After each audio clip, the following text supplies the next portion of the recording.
Hello viewers, how are you? अस्सलाम वालेकुम।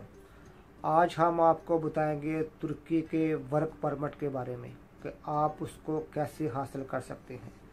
सबसे पहले आपके पास तुर्की का जो टूरिस्ट वीज़ा है वो होना चाहिए, इस तरह का वीज़ा। ये आप वीज़ा दुबई, पाकिस्तान या किसी भी कंट्री से हासिल कर सकते हैं। ये वीज़ा आपको 30 डेज़ का वीज़ा होता है। इसके बाद आप तुर्की जाएंगे, वहाँ पे जाके आपने वर्क परमिट अप्लाई करना है। तो उसकी जो फ़ीस है वो पाकिस्तानी रुपयों में तकरीबन 1 लाख के आसपास है। 2 साल का आपका वर्क परमिट बनेगा।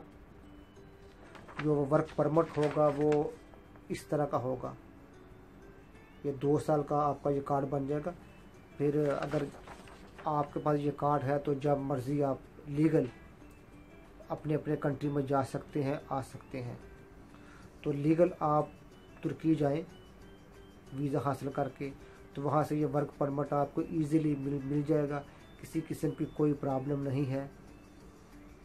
तो इसके बाद आप जैसे मर्ज़ी वहाँ पे काम करें, आए जाएं, कोई मसला नहीं। तो बताइएगा आपको आज का प्रोग्राम हमारा कैसा लगा। इंशाअल्लाह फिर मिलेंगे एक नए प्रोग्राम के साथ। तब तक के लिए खुदा हाफ़िज़।